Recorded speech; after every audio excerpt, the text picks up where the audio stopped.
Hey everyone, Chell here with Prismatic Powders. We've been getting some questions on how we mounted our Encore VT, and since this is a new system, there's not a lot of information out there, and it does come in a few different iterations. This video is going to help you understand how the wall and the rail mount system works.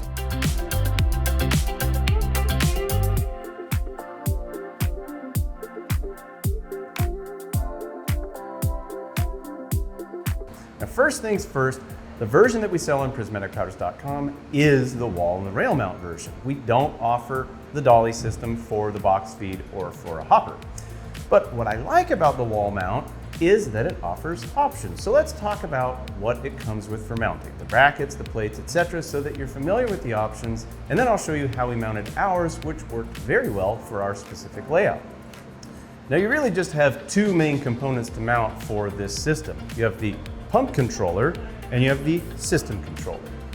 For each of these components, there are provisions for mounting to a wall or a rail. So let's start with the mounting options for the pump controller.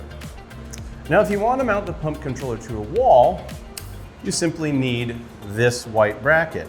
This supports the pump controller.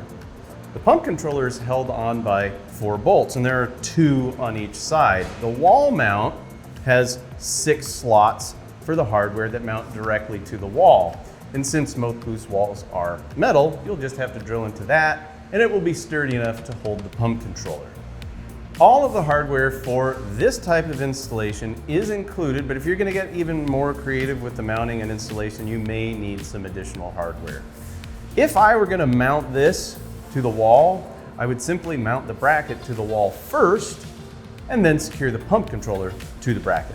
Now, what about mounting to a rail? If you don't know what type of rail is being referenced here, here is an image of what Nordson is referencing.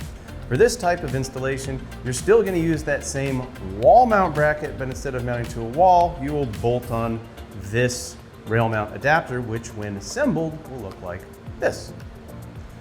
Now this can be secured to a rail with the provided hardware. Now, let's talk about the system controller. The system controller is your touchscreen controls. And if you want to mount to a wall, there are 2 yoke type brackets, and these brackets, they are identical, but they're designed to fit together in a particular way. And if you notice, there are 2 holes, but only one side is threaded with this threaded nut there.